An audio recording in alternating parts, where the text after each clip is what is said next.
Dogs Don't Tell Jokes by Louis Sachar, 14. Gary rubbed his hands over his face as he stood in front of his open locker, which was crammed with books. He tried to remember what he needed to bring home. He was still pretty excited about his touchdown, but he had more important things to think about. Jokes. He hadn't made up any jokes yesterday, so he had to make up twice as many today. He pulled out his math books and slammed his locker shut before the rest of the books could fall. He still had to finish reading the pirate book, too. Ira Feldman laughed. Gary turned. Michael told me what you said, said Ira. Gary didn't know what he was talking about.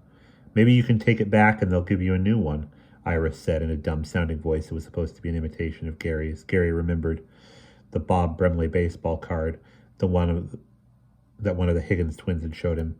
So Michael says you're going to start collecting baseball cards, said Ira. Gary shook his head. No. Oh, said Ira, you should.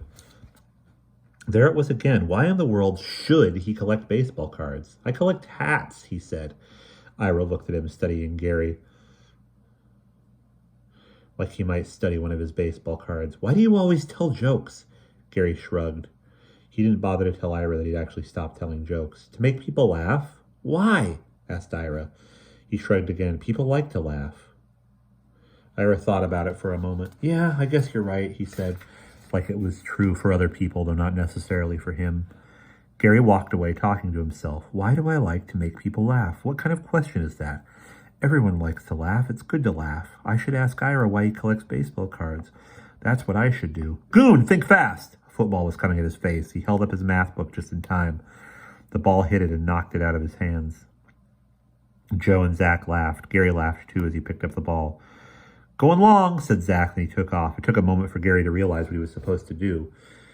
And by then, Zach was too far. Gary threw it as hard as he could, but the ball landed way short, and Zach ran back to catch it. You want to play some football? Asked Joe. Me? Sure. Zach threw the ball back to him. Gary planted his feet and waited to catch it, but Joe jumped in front of him and intercepted. Joe then immediately lateraled it behind his back to Gary, but Gary wasn't ready and it bounced off his stomach. He picked up the ball, then his math book, and ran after Joe and Zach. Come on, you guys, hustle your butts, shouted Ryan up from the football field. They had heard about Gary's trick play in gym class. That's great, Goon, said Paul. I didn't think you had it in you. I didn't know you even knew how to catch, or even which way to run with the ball after you caught it, said Matt. Everyone laughed, even Gary. That's his secret, said Joe. He's just pretending to be a goon. You're just sandbagging everyone, aren't you? Gary smiled. He wished he knew what Joe meant by that. There was an odd number of players, and after much discussion it was decided, in order to be fair, that Gary would be the designated center for both teams. Just until someone else comes, said Joe. You understand. Sure, Gary said, but I can catch, too. I caught that touchdown. Everyone already knows the trick play, said Zach. It won't work twice. Zach and I have been playing together a long time, Joe explained. I know his moves. Besides, what's wrong with playing center, asked Paul. You get to handle the ball on every play. That's right, agreed Brian. I sometimes go half a game without even getting to touch the ball. It's the most important position on the team, said Matt. It starts every play. Gary shrugged. He really didn't mind playing center so much. But if it was such a great position, how come nobody else wanted to do it? What do they think I am? Stupid? You know the most important rule about playing center? Ryan asked him. What? Asked Gary. Don't let your butt get in the way of the ball, said Ryan. Then he cracked up. Gary laughed too. He didn't want Ryan to think he didn't get the joke, even though he didn't. It was a tackle, and everyone played a lot rougher than in gym class. Or it was tackle, and everyone played a lot rougher than in gym class. Every time Gary hiked the ball, somebody knocked him backwards. Hey, Goon, said Matt. What do you call a snake that's about a foot long and has scaly green skin and two sharp fangs? I don't know. I don't know either, said Matt, but it just crawled down your pants. Gary had heard it before, but he laughed anyway. Actually, he expected Matt to say it's crawling down your neck. He had to admit that down your pants was funnier than on your neck. But Gary had also